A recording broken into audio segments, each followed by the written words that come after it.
What's up, guys? Welcome back. Today, I want to talk about Path of Exile 2. We're less than 24 hours away from launch. Hopefully, the servers aren't too bad tomorrow. We'll have to see. Might be a few extra hours, depending on how things go. But man, I'm super excited. I also want to talk a little bit about Path of Exile 1 and my plans for my starter in Path of Exile 2. We had the full ascendancies get released, so hopefully that helps you guys narrow down what you guys are playing. But first, Path of Exile 1. I had a big goal this league. It was my third league total. I started back in January during Affliction, and ever since then, just absolutely fell in love with the game. Just a tremendous game. I love the depth. I love the problem solving. I love everything about it. Looking up gear, spending time trying to find things that fit your build, and I found this piece, but now I'm missing decks, so now I need to get this and change that. I just love everything about this game. I've just become such a fanboy, honestly. I'm a GGG fanboy now. And coming from, I was actually playing Destiny a lot before. Coming from Destiny and just being kind of almost mistreated by Bungie, it was starting to feel like.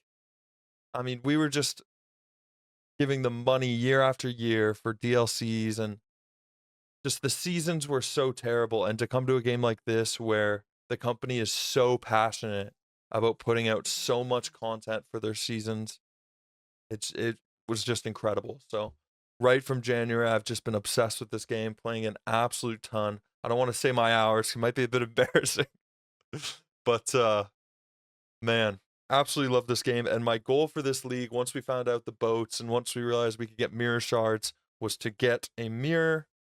And well, mission accomplished. Got my first mirror in Path of Exile. It's just gonna rot in standard to be a reminder of all the just the great time that I've had in this game, honestly. Really cool to get. I just love the look of it, honestly, too. The design of the mirror is really cool. But yeah, lots of fun to get.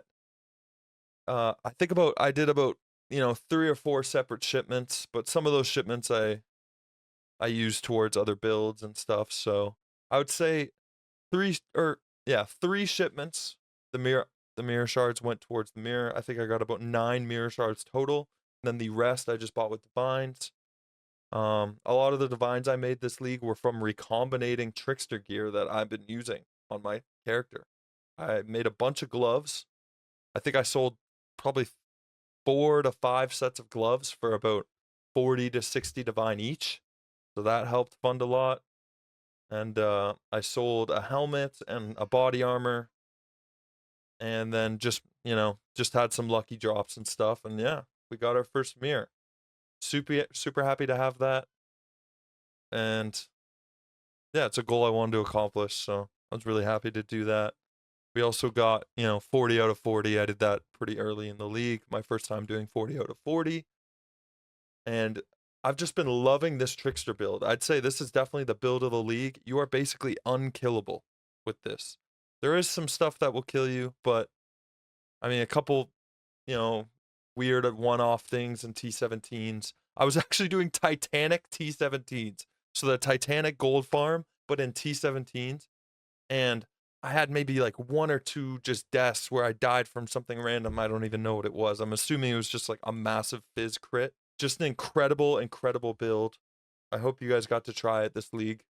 The most fun thing for me about this build was just getting to recombinate all my gear. I did all my gear myself, and it was just really fun, farming up a bunch of bases and then alt-og spamming them. I figured out a lot about regexes and about recombinating, and I just learned so much this league.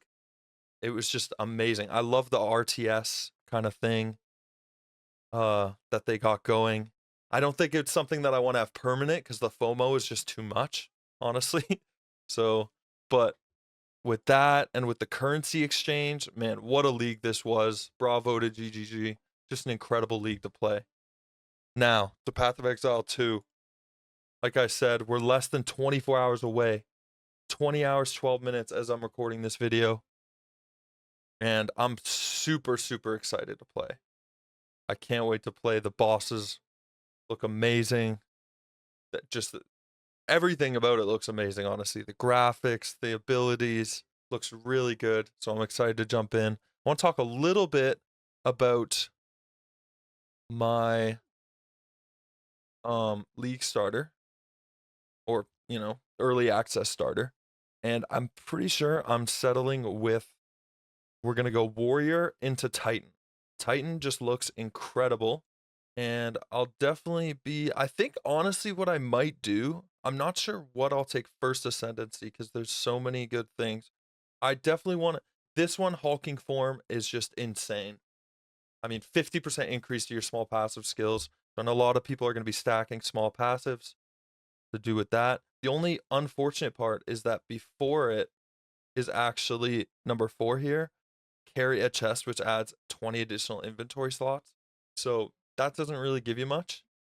I mean, it's nice to have. People are excited about the backpack coming back from Affliction, but yeah, it doesn't really do too much. I think what I'm actually going to do is go 8 first, just to get that extra max life early on, since there's barely any, or I think there's one, maybe there's one life node on the tree that I've seen from some of the leaks that we've gotten. Besides that, there's not much. I might go life node and then do 7 as well. Oh no, you can't do 7. Hmm, It's tough. It's tough. I might do 8 and then maybe stone skin, get some more stuff, and then maybe respec to the double passives. Or I might start out with the max life, and then once I get my second one, just respec from max life into 4 and 5, so that I can get the increased effect of small passive skills. Still not really sure. I'm gonna be glancing also at like what guys like Alkaiser, people that play a lot of, you know, um, kind of bonk style builds in PoE1 are going to be playing, just to see kind of what they're doing. But yeah, I'm pretty sure I'll probably start with max life. Either that, or you could also do every second slam skill is ancestry boosted, but that's just kind of a 10% bonus across all your attacks. So we'll have to see. I think being more tanky, getting the extra max life is going to help a lot. All right, just jumping over. Now these aren't update, or I don't know. I've heard people say that PoE2 DB isn't fully updated. Or it doesn't really matter. I'm just going to go through kind of what my plans are for early on in the game based off of gameplay that I've watched. And it seems like early on in Warrior, you get Bone Shatter, you get Rolling Slam. So that's kind of my early combo is going to be. We're going to be Rolling Slam into enemies. Hopefully that creates one that is primed for stun. Primed for stun basically means a certain amount of stun has built up on that enemy, which then you can use Bone Shatter. Bone Shatter is like a follow-up attack now. So we're going to be Rolling Slam into a big pack, and then we're going to be Bone Shattering the one that's primed for stun in order to cause a big, large amount of AoE damage, clear the pack. So it's going to be lots of rolling in, boom, and then clearing the pack. And then once I unlock Leap Slam right here, it's actually got pretty good effectiveness for the damage. So I, depending on how much damage it does, I'm probably just going to be leap slamming around and then bone shattering packs. Is kind of my plan. So we're gonna leap slam, bone shatter packs. I saw people using just the default attack in gameplay. Default attack actually looks like it's pretty good. So it'll probably be a combination of default, leap slam. I'll definitely be taking shockwave totems. Then once we get later into the game, this doesn't unlock till tier 9. You get the tier 9 uncut skill gems. But then we'll be going Sunder. Sunder, maybe with some bleed, probably. Bleed Sunder, classic PoE1. And yeah, that's pretty much it. We'll have Infernal Cry, so that we can get a little bonus damage on some of our attacks. We'll have the Shockwave Totem, give us just that, it's not much, but a little bit of extra damage on bosses, something you can, set and forget type of thing. Volcanic Fissure, I'm also excited to try, although the effectiveness doesn't look too much, but we'll have to see. Anyways, guys, that's it for me. I'm going to get some rest before PoE2 tomorrow. Big day tomorrow. I wish you guys all the best. Hope you guys have a lot of fun. Your builds work out, and we all have a great time just exploring. And make sure you take your time. You know, you don't need to follow a build guide. You don't need to do anything.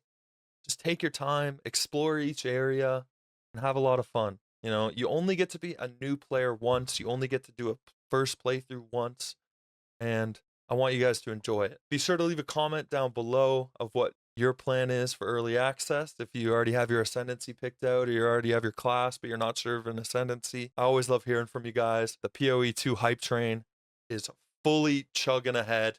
There was even a tweet from Rod, the GM of Diablo 4, saying that he's going to be logging in. So I think we're getting everyone on board. We're converting everyone across the board. Lots of Diablo 4 streamers like Rob are going to be converting and jumping into PoE2, so it's going to be a lot of fun. Let's do a collective pray that the servers hold on for dear life and we're actually able to play relatively soon after the launch. I'm hoping I can be early in the queue, maybe get through the first couple zones, because I know those first few zones with everyone in them are going to be heavy on the servers. So good luck tomorrow, and I'll see you guys in the next one. Peace.